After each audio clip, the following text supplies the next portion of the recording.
Bíblia ou a tradição da igreja? Eu quero convidar você agora a vir comigo numa reflexão sobre a autoridade máxima sobre a nossa fé. Quem detém a autoridade para legislar sobre nossa caminhada com Deus? A Bíblia ou a tradição da igreja? A relação entre a Bíblia e a tradição da igreja tem sido um tema central em muitas discussões teológicas e denominacionais. Aqueles que, como nós, defendem a ideia de que a Bíblia está acima da tradição da igreja, pauta a defesa em alguns fundamentos e princípios que nortearam a reforma protestante no século XVI.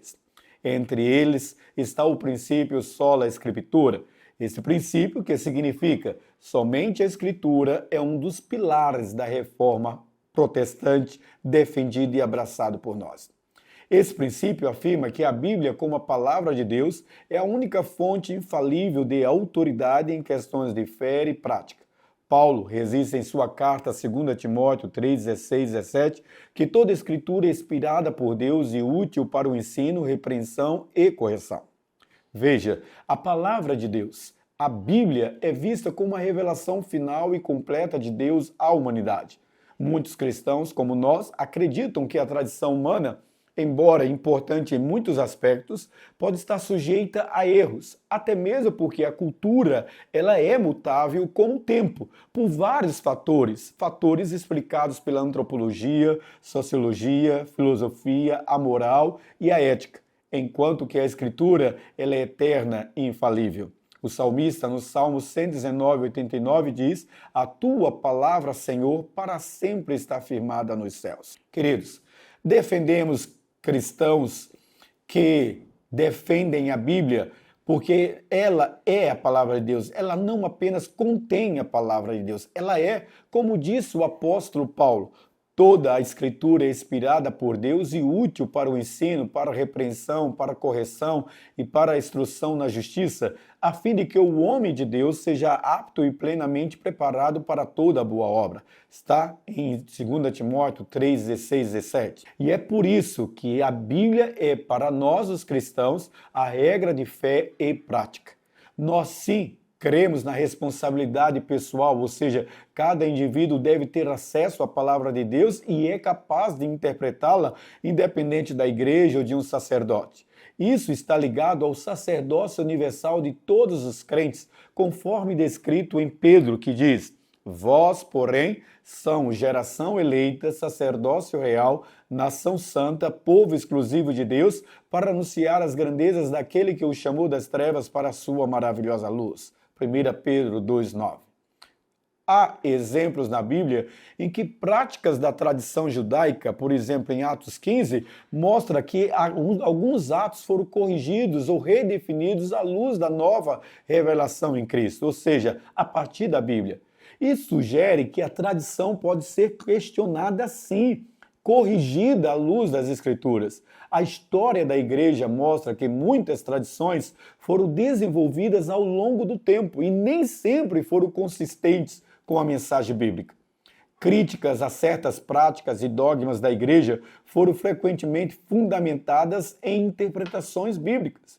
Quando um segmento cristão afirma que a Bíblia veio depois da igreja para subjugá-la ao seu crivo, na verdade, ele quer justificar o monopólio da autoridade e fortalecer a supremacia da igreja sobre assuntos de fé e sobre a vida dos fiéis. A palavra de Deus é um tesouro precioso que podemos encontrar ali, recursos para ter uma vida abundantemente abençoada.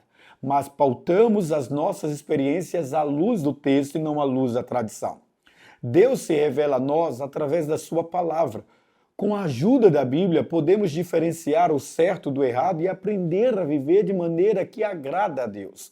O salmista já dizia: "A tua palavra é lâmpada que ilumina os meus passos e luz que clareia o meu caminho." Salmo 119, 105. O autor de Hebreus aprofunda ainda mais esse entendimento ao dizer: "Pois a palavra de Deus é viva e eficaz, é mais afiada que qualquer espada de dois gumes.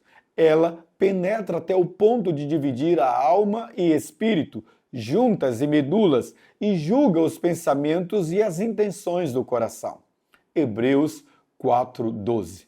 A posição sobre qual deve ter mais autoridade pode variar consideravelmente entre denominações e tradições religiosas, mas os ensinos apostólicos foram produzidos e circulados entre as igrejas no período apostólico para doutrinar, advertir os fiéis dos cães devoradores, das heresias. As cartas apostólicas e os evangelhos que formam o Novo Testamento foram ratificados pelos pais apostólicos antes da igreja reivindicar a autoridade da tradição, ou melhor, antes da igreja vir a ser a igreja do império. Portanto, meus amados e queridos, sigamos fiéis em não nos curvarmos às doutrinas e ensinos dos homens e instituições cristãs imperiais. Aliás, o próprio Cristo afirmou: o céu e a terra passarão, mas as minhas palavras jamais passarão. Mateus 24:35. Eu quero concluir fazendo a você, cristão sincero, verdadeiro adorador do Senhor e Salvador Jesus Cristo, que tenha cuidado com as mídias sociais e com aqueles sacerdotes midiáticos e carismáticos e bem intencionais que desmerecem a autoridade máxima da Suprema Sagrada Escritura e defende a exaltação da autoridade da tradição romanista. Fica aqui para você um conselho de Moisés, um conselho de Moisés para Josué e para nós.